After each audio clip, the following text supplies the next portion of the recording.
Hey, friends, welcome back to another episode of Her Faith at Work. This one, you're either going to love it or you're not going to love it because I feel like everybody lands on one of those sides of the topic today, which is artificial intelligence. Do we use it? Do we not use it? Is it of the devil? I don't know. I mean, I do know. I think it's not of the devil. This is my opinion, y'all. You can take it or leave it, but anything can be used for good or evil.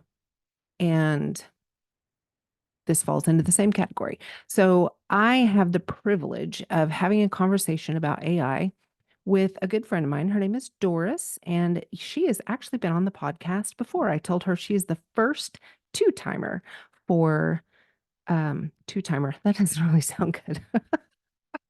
She is the first two-time guest for this audience. And you loved her the first time, you're going to love her again. Her specialty is in leadership. But let me tell you, this lady is super smart and loves to be a progressive learner. And thus, she has started educating herself in all things AI. And I love that she was willing to come on and have a conversation with me about it as an early adopter. I love all things AI. And I just think we should all know how to use it well. And so, if you are interested at all in AI, which I hope that you are, I think you're really going to love this conversation. So, let's dive in. Truth time. When's the last time you raised your hands for a swift kick in the pants?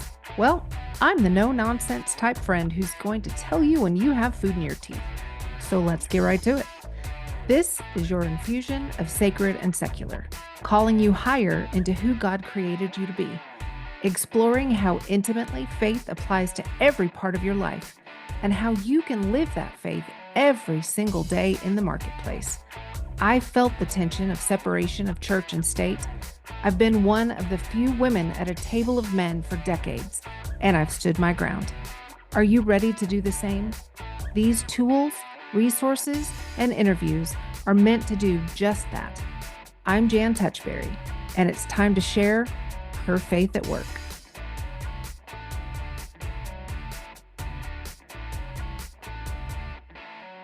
Welcome back to the podcast, friends. I get to reintroduce you to a good friend of mine. She is my very first double interview. So I interviewed Doris. It was how many months ago? It was a long time ago, like probably 7, 8 months ago. Yeah, I think it was back in the spring. Yeah, super exciting to have you back. And I am really excited about the subject matter today. Some people are gonna look at the title on the podcast and go, "Oh yeah, I really need to hear that." And other people are gonna go, "I don't think so." So if you pressed play, I'm really excited. But before we jump into all things AI, Doris, tell us about you and what you do because your job is super interesting to me. Sure. Well, basically, I'm a leader in a university. So I do quite a bit with large teams and designing curriculum, deciding what skills are needed, building courses, building certificates, building degrees out of that. But my passion is really around developing leaders. So I do a lot with speaking engagements, developing just coaching and mentoring with leaders.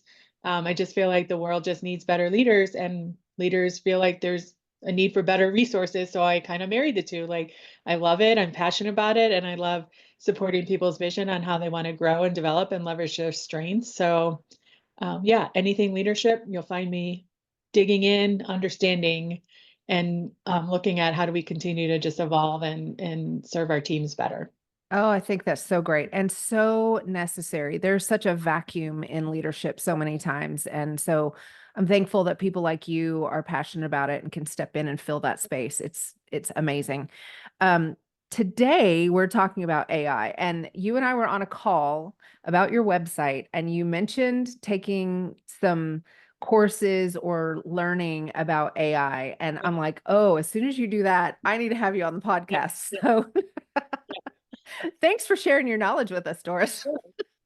Yeah, I mean, being in an educational organization, it is always critical to stay on top of like how Yeah. industry is changing, what new tools are out there, how do you leverage those tools to do your job better? And AI is right in the middle of that It today. is right in the middle Yeah. of it. I would even venture to say that it's pushing the lead at this moment Yeah. just because it's like it seems like every time I turn around there's another business or another form of a GPT that has Yeah.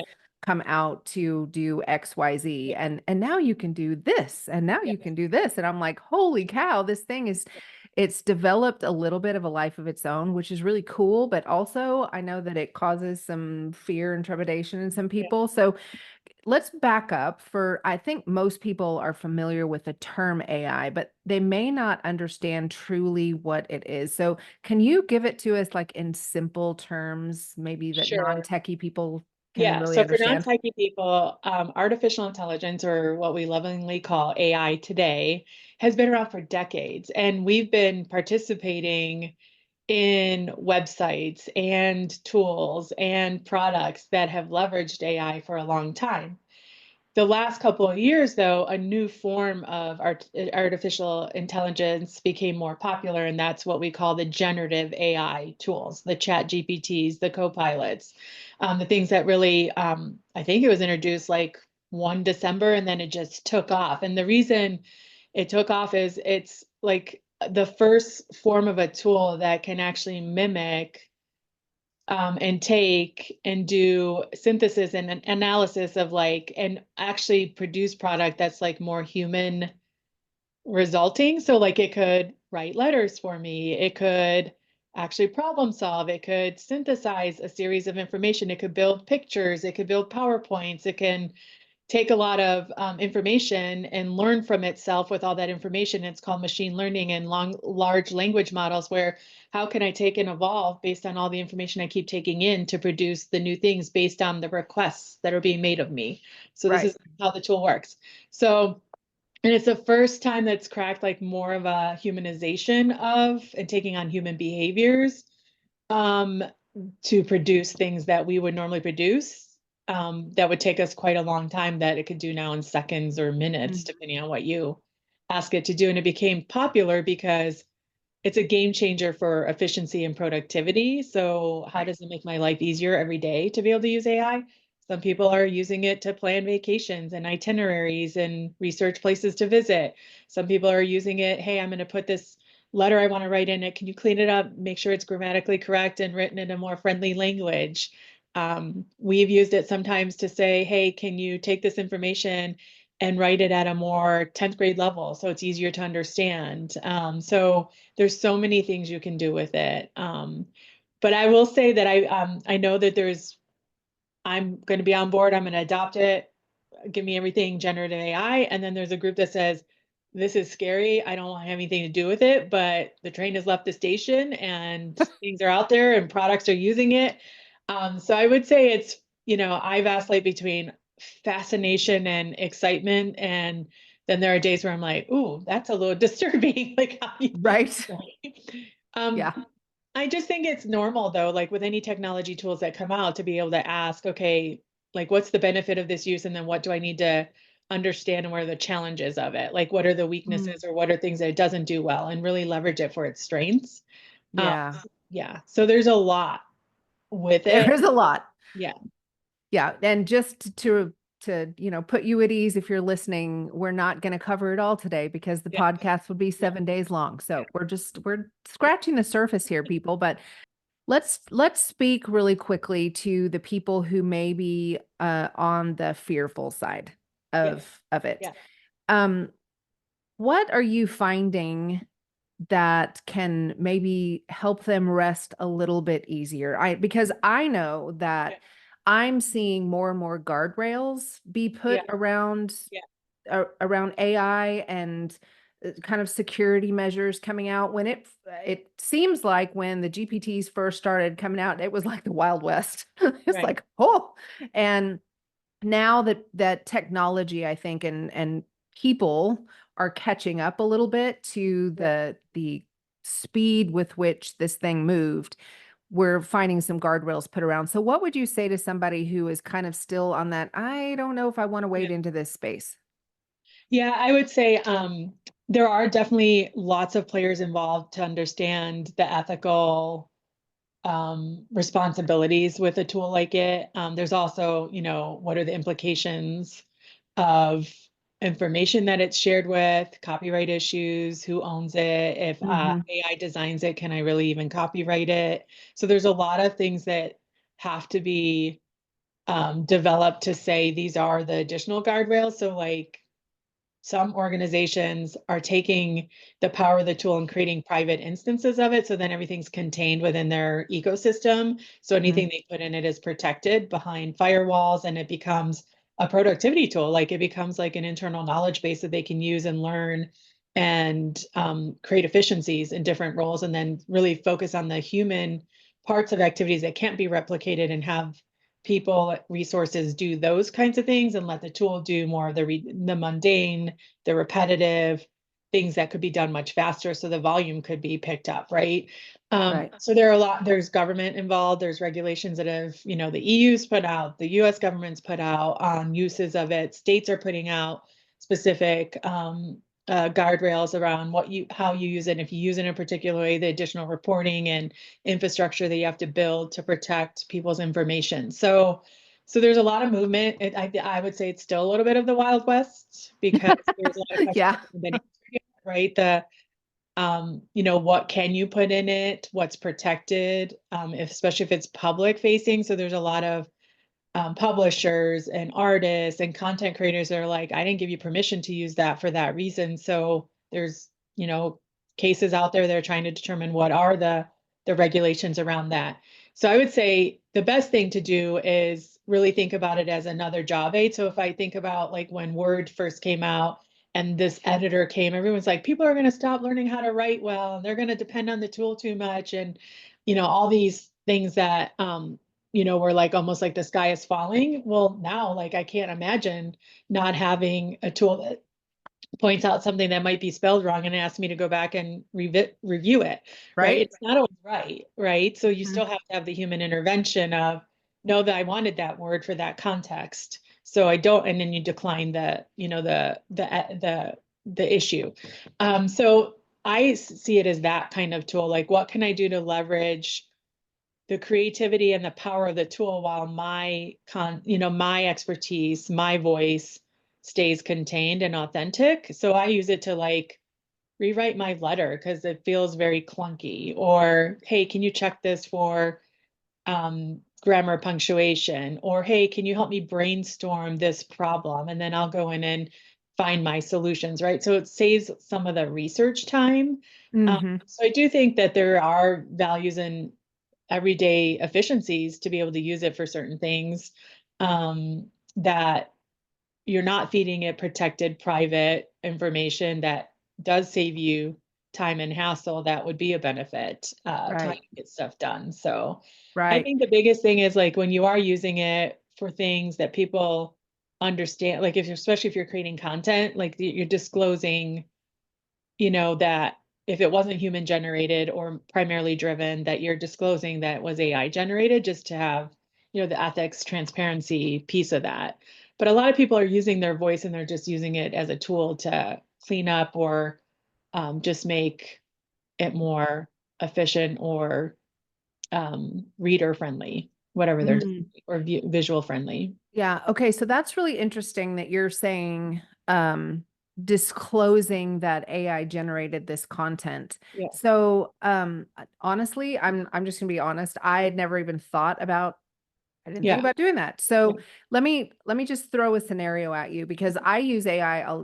I wouldn't say a lot, but I use it quite a bit in my own business. And so I'll just give you some of my workflow because I think a lot of my audience is in the same place that I'm in. They own a small business and they try to use Yeah. AI to increase productivity, which is fantastic. I think that's one, Yeah. that's hallelujah. But so like for this podcast, I will take our transcript from this podcast and I will throw it into ChatGPT and I will say, take this transcript and create a 400 to 500 word blog post from it. Now, is that something that I would need? Now, I won't post the whole thing verbatim Yeah. because it Yeah. sounds weird, Yeah. right? I mean, you Yeah. have to read through what it spits out Yeah. because it doesn't Yeah. always sound right. And Yeah. you always have to fact check because Yeah. it's wrong. Yeah. And but is that something that I would need to say this blog post is AI generated, or because Yeah. it's coming from my content, i.e., this podcast, I wouldn't need to necessarily say that because it's going off of something that is mine. Does that make Yeah. sense? Yeah, so there's no like set rules or regulations yet to say disclosures have to be this. I think people are leaning toward, especially for businesses that are using it, they're Yeah. leaning towards conservative approach. If I did not have any human intervention, I should disclose that was a message developed or created, or tips were created from, some sort of generative AI tool. What you're Mhm. describing is you're actually taking content that was already developed and you're asking it to develop a different piece of delivery, which some people might disclose, content was blog content was, developed from this podcast and like disclose it that way. But Interesting. if you're just using it for an idea of the blog post and you're going in and editing it, then most people won't disclose that because you're using it exactly the Yeah. way it was meant to be used, is to help you edit and help Yeah. you really just make it more efficient Right. but it's still your voice, your expertise, Mm-hmm. your vision that's actually editing and driving the development of it. So that Yeah. is yours. Now, So it would would you be be on? versus Yeah, a somebody who is trying to come up with a new freebie to give and types into chat GPT, create a 3 page ebook yeah. on XYZ, and that you would want to have a little asterisk at the bottom You saying this typically content was, should.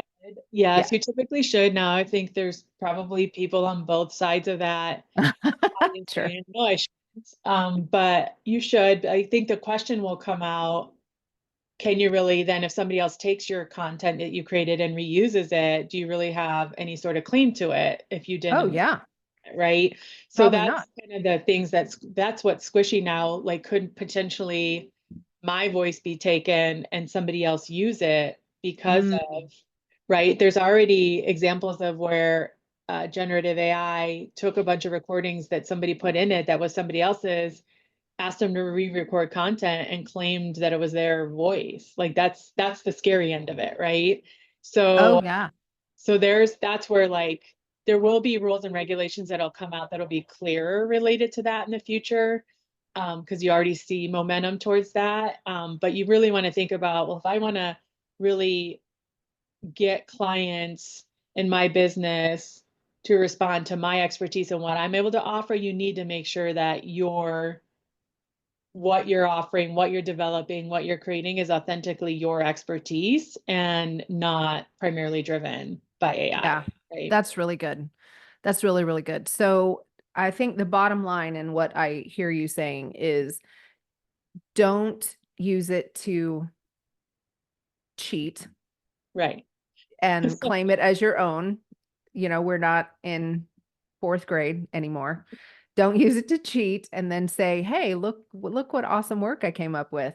But let's talk for a minute about how people, businesses, entrepreneurs can use it to really maximize their time and the efficiency that they have so that they can expand their business Yeah. because it feels to me like the sky's the limit here. Yeah. Like I just, well, I'll talk more about this in a minute, but I just was at this conference last week and there's a new thing that I signed up for. I mean, they're going to nickel and dime you to death, y'all, because it's, $10 a month, $20 a month, $16 a month.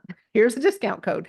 But for this, like I will pay $16 a month because it is awesome. So stay tuned for that in a second. Anyway, tell us what you've seen, Doris. Of like how business are typically using it. Yeah.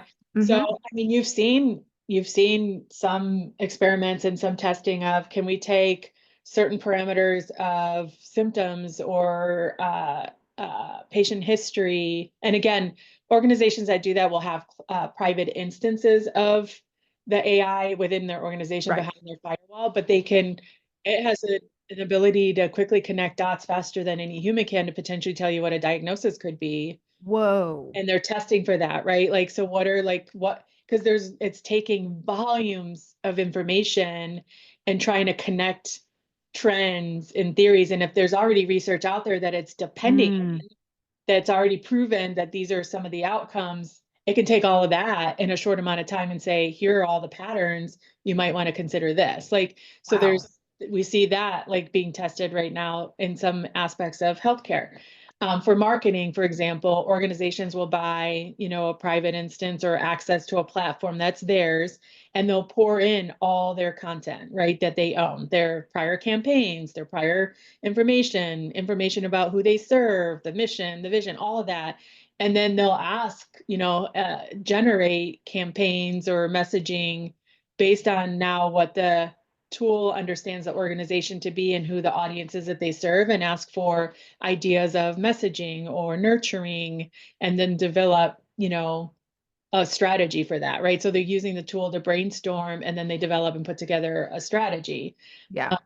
People will use it to like let's say customer service. You have client service, you collect hundreds of feedback surveys. You can actually have the AI generative tools glean those hundreds of surveys every month to give you themes for the month and things you might want to go react to. And you Mhm. can even say, create potential solutions to solve these problems, and it'll give you Oh, some wow. ideas generated from it. So you can get super creative. And then as you do more of it, so like I have a paid instance of a personal generative AI tool. And then as I put more search in it and pour more content into it, it now gets to know who I am and what I'm passionate about as a leader, because it comes through in my messaging. So then it'll deliver ideas and generate, potential ways to target certain things based on who I am, because it started to get to know me. Yeah. So, so there are ways like that where it still allows you to go faster in cleaning up messaging, brainstorming ideas, uh, understanding what the data is telling you, and creating solutions off of it that allows you to get to resolve a customer issue or get to a need of a customer or to develop a product that might be more attractive to the market, because it's Mhm. sourcing all that volume of information that would take us weeks, maybe months to do sometimes. Yeah. Yeah. I have a friend who she owns many businesses, but one of them is rental properties. And she was having an issue with a specific tenant. And so she wrote an email to them, and she's like, I am not confrontational. It is not a strength of mine. I don't do it well. And I need to have this come across professional and succinct, but strong, and still, represent my Christian values. I don't want to go off the rails here. And so she took an email, she wrote it, and then she dropped it into an AI or a GPT, and she said, create, and she gave it those parameters, create and rewrite this email in a voicing that is professional, firm, yet kind, and, no Yeah, nonsense. She just gave it all the parameters, and what it spit out was amazing and exactly what she needed to send to this tenant to get yeah, her point across. And so I yeah, feel like those are some amazing ways that it can yeah. be so beneficial. Yeah, and it was her content. Then she asked it to help Yep. rewrite. There was an instance when it first came out where there was an organization that used it to write a response to a terrible public event that happened, and Mm, they left it in there that saying because it leaves, like, there was signals that it leaves that it was generated by AI. yeah. Those aren't great instances. Like that really, right? Those are examples of like you went too far with that messaging, right? Mm, mhm. Where it just was generated by a Yeah. tool that doesn't really show empathy or, Yeah. understand all aspects of our emotions. Um, at least not yet. But Not yet. um, Yeah. So there are like, you have to ask yourself, there are boundaries, right? Like, what would you be willing to be on the receiving end of, Mm, right? If you're going to pay somebody for their expertise, but yet it's all generated by AI, why don't I just go generate it from the AI on my own, right? Like, so you really want to, mhm. as a business owner and somebody who's creating content, where is my voice come versus the job aid, right? Like, it cannot be, right? Because clients will figure that out. They want the authentic you and what your expertise is. Mhm. So how do you balance it for operational activities versus not losing it um, because everybody else is saying the same thing, right? So this Yeah. is an example where we saw it. So hiring teams are using it to kind of try to scan and scrape resumes. But what has also been happening is people have been using it to write resumes, and now hiring managers are like, I can't tell the difference between resumes. They all sound like the same person because Yeah. everybody's using AI. And now I'm having a harder time getting to the uh, Interesting. getting to the qualified candidates that I should interview. So that is an example of like some of the not so great side effects. Yeah. So that's where we actually teach our learners that, hey, you still have to have your authentic story come through when you're doing those things. You can use it to like help you, clean up your text or writing and make sure they're not errors, but you got to make sure you're crafting your story and connecting the dots and not sounding like everybody else because you decide to just let AI develop your entire resume. Yeah. Well, I think I will say that one of the things that I think is probably one of the biggest business opportunities there, y'all take note, is people who understand how to create proper prompts Yes, for like prompt engineering. Yeah. it's absolutely Yeah. fascinating. It is an art form. Yeah. It really is an art form. And so if you need to learn about AI, learn how to generate the right prompts Yeah. because what you feed it is what you're going to get Yeah. out. The quality of what you feed it is the quality of what you get out. And one of the things that I have found, I would love your opinion on this, but one of the things that I've found to be super beneficial in my own business is I tell it what it needs to be. So today you are an expert podcast producer, and what do you need from me in order to create? So I'm asking it to ask me questions, right? What do you need from me in order to create SEO optimized show notes for an episode on blah, blah, blah? And so then it'll spit back, I need to know, and it'll give me a list of like 20 things that it needs to know in order to do a good job giving me back the information that I want. And so I feel like I can lend my voicing when I'm answering its questions, which is going to mold what it spits back out to me, and it is going to sound more like what I would actually say. Yeah. Yeah, and so there are models out there that tell you like here's how to frame your prompts. But Hmm. the most important part is what role are they taking on? What's the context of the situation? And then what do you want the desired outcome to be? So you're kind of giving it very clear guidelines on the situation, and the more specific you can be, the better ideas or solutions you'll get generated. Um, Hmm. so that's the part where like you'll learn over time too as you start, and depending on which generative AI tool you use, some are better for some things versus others, right? So you start to, and there's lots of free stuff out there and resources out there that people can search for that will give you that information. But you want, not all generative AIs are equal. So if you're building visualization and multimedia, there's some that are better than others. You wouldn't use Chat GPT for that, Right. right? Yeah.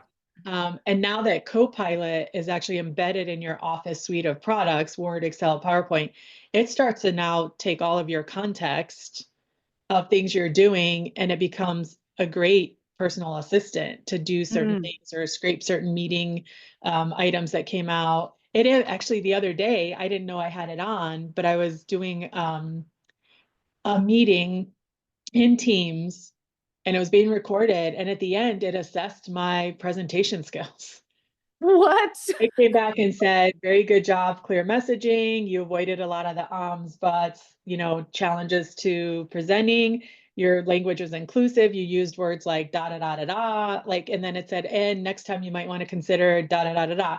Like, I didn't even know it was where it's a little bit disturbing, right? I didn't know it was turned on, but it was like grading me. And so Wow. gave back some really helpful information.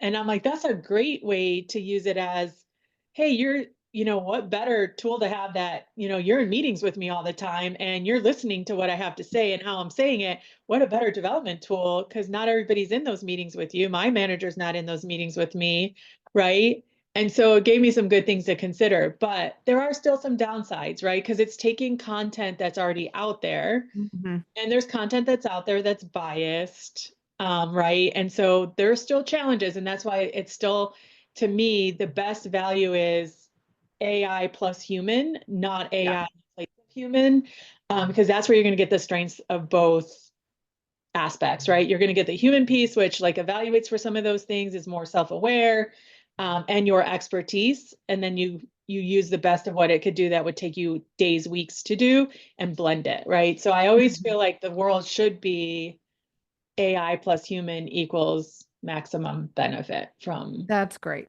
yeah, That's great. AI plus human equals maximum benefit. yeah, So y'all write that down. That's the quote of the day. AI plus human equals max benefits. And just so people, I just want to recap something that you said just a second ago, that if you are generating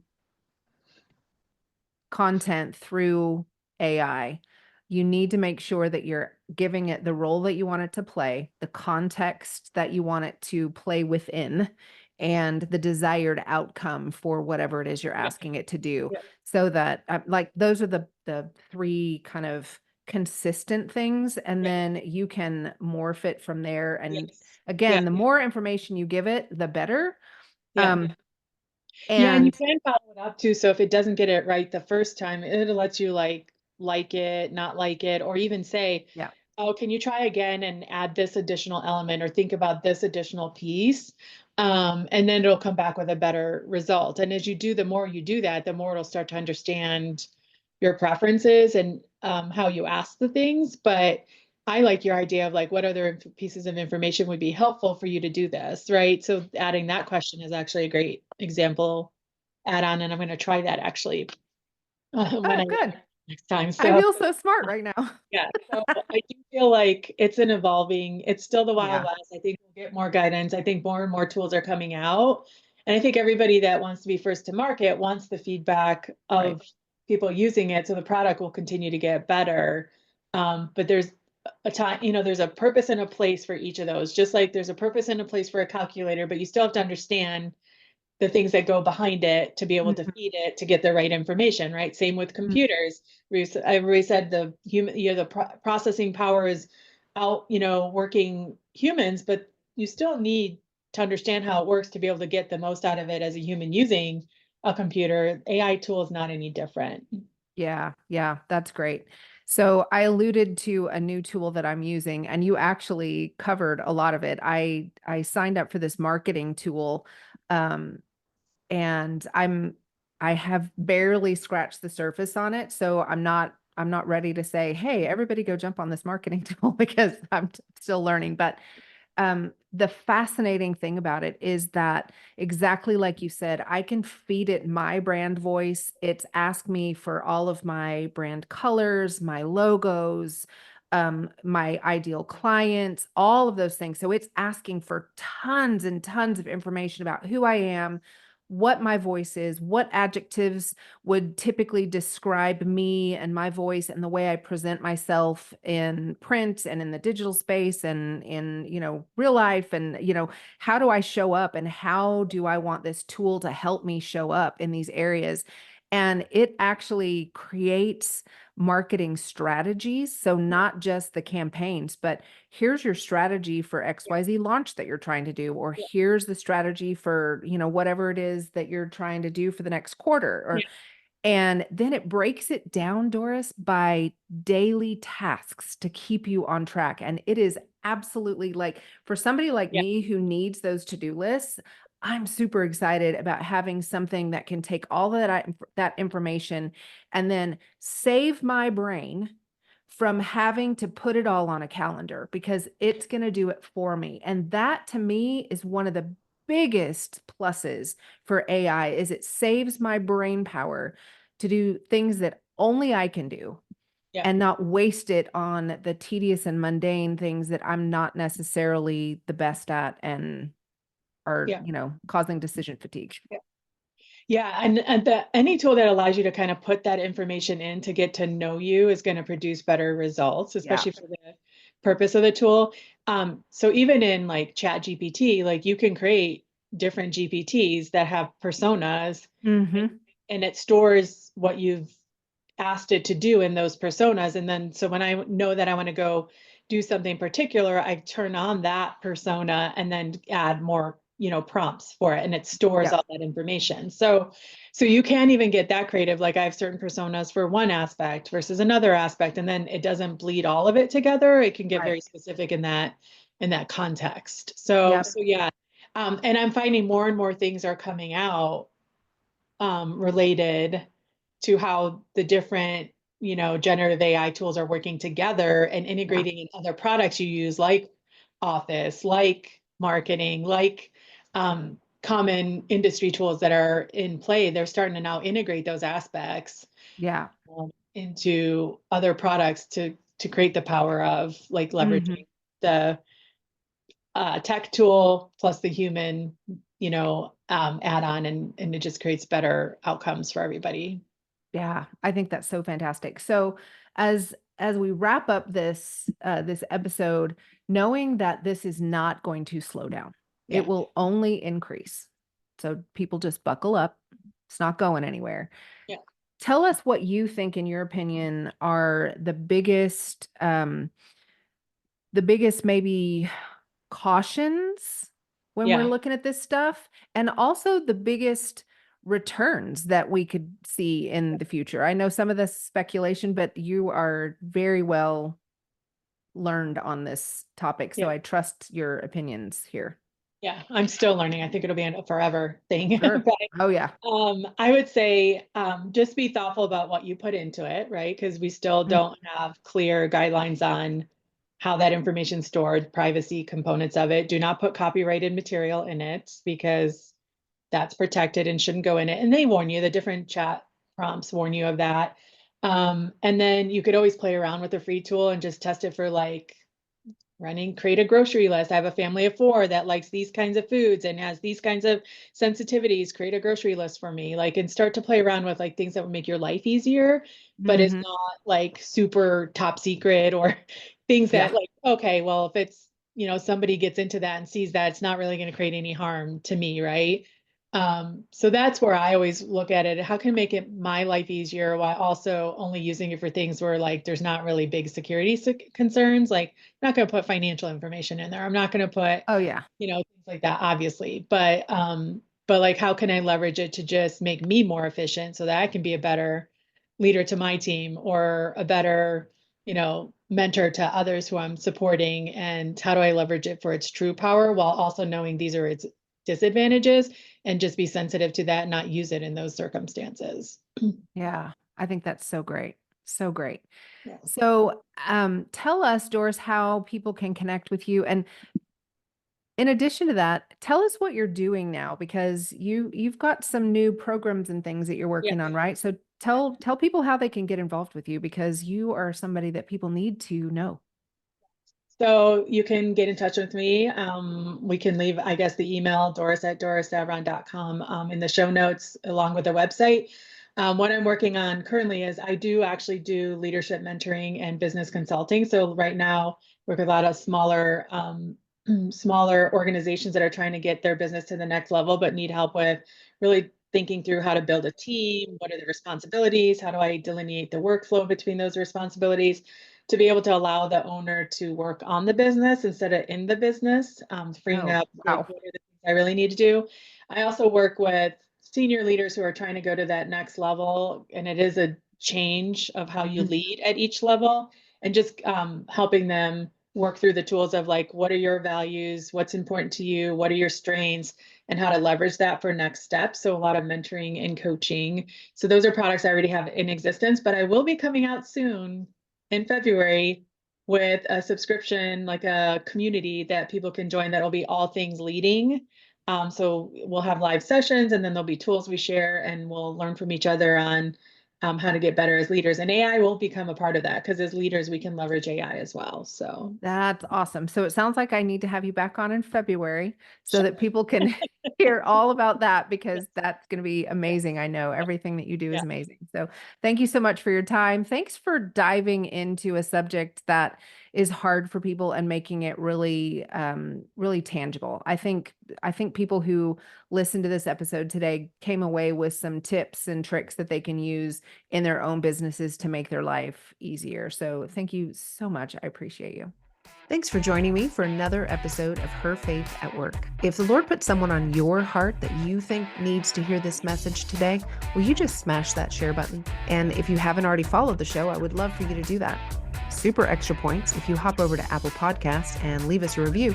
That helps the algorithm pick us up and drop us right in the AirPods of people that need to hear what the Lord is saying to them today.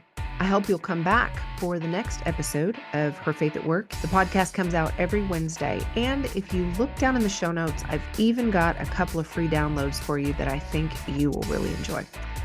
With that, have a great week. See you next time.